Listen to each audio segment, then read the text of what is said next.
আসসালামু আলাইকুম। দেশ এবং দেশের বাইরে যে যেখান থেকে শুনছেন সবাইকে স্পোর্টস বাংলা আপডেট চ্যানেল থেকে জানাচ্ছি শুভেচ্ছা। চলে এলাম আরও কিছু নতুন আপডেট নিয়ে। বার্সেলোনার মিডফিল্ডে বর্তমানে অন্যতম সেরা খেলোয়াড় ফেরমিন লোপেজকে নিয়ে একটি সুসংবাদ দিয়েছে বার্সেলোনা ক্লাব। ফেরমিন লোপেজের চুক্তি নবায়ন নিয়ে একটি অফিসিয়াল ঘোষণা দিয়েছে বার্সেলোনা। 2031 সাল পর্যন্ত বার্সেলোনায় থাকছেন ফেরমিন লোপেজ।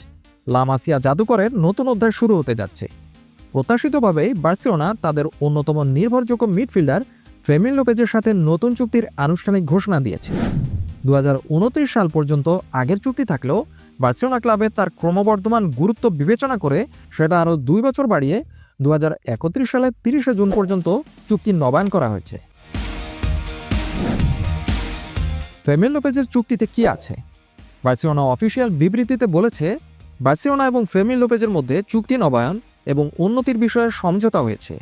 আগামী কয়েকদিনের মধ্যে প্রেসিডেন্ট জোয়ান লাপোর্তার অফিসে আনুষ্ঠানিকভাবে চুক্তি সই হবে এবং ফেরমিন লোপেজ সংবাদ মাধ্যমের সাথে কথা বলবেন। কেন এই নতুন চুক্তি? 2023 সালে জাভি হার্নান্দেজের হাত ধরে মূল দলে অভিষেক হওয়ার পর থেকেই ফেরমিন লোপেজ নিজেকে একজন অপরিহার্য সদস্য হিসেবে প্রমাণ করেছেন। মূল একাদশে তার বর্তমানে স্থান প্রায় নিশ্চিত। কোচ হ্যান্সি ফ্লিকের অধীনে তিনি দুর্দান্ত ফর্মে আছেন।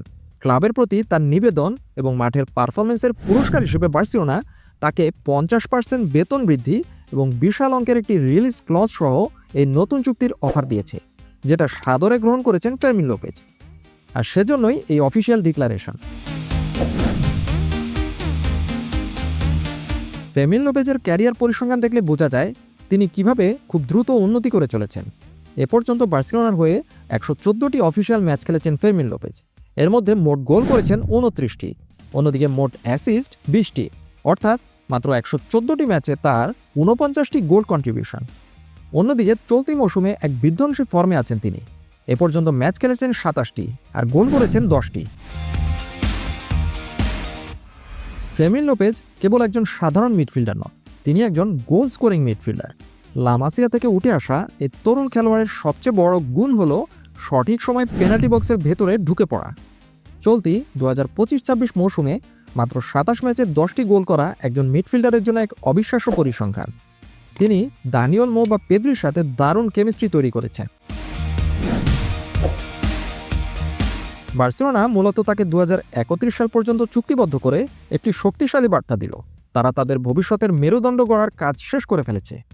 বলা যায় এই অফিসিয়াল ডিক্লারেশনের মাধ্যমে বার্সেলোনা অসংখ্য কোটি কোটি বার্সা ভক্তদের নিশ্চিন্ত করল। অর্থাৎ গত সিজন থেকে আমরা দেখছিলাম চেলসি উঠে পড়ে লেগেছিল ফেরমিন লোপেজকে তাদের দলে টানার জন্য। এখন এই চুক্তি নবায়ন এবং তার 50% স্যালারি ইনক্রিমেন্টের মাধ্যমে বার্সেলোনা নিশ্চিত করলো যে ফেরমিন লোপেজ বার্সাতেই থাকছেন এবং তার হাই স্যালারির মাধ্যমে বার্সেলোনা তাকে কী পরিমাণ ভ্যালু দিচ্ছে সেটাও প্রমাণ হলো। বলা যায় ফেরমিন লোপেজ এখন আর জুনিয়র কোনো সদস্য না, তিনি বার্সেলোনার এখন মূল দলের সিনিয়র মেম্বারদের একজন। আপাতত এ পর্যন্তই। সবাই ভালো থাকুন, সুস্থ থাকুন, নিরাপদে থাকুন, এই প্রত্যাশায় আল্লাহ হাফেজ।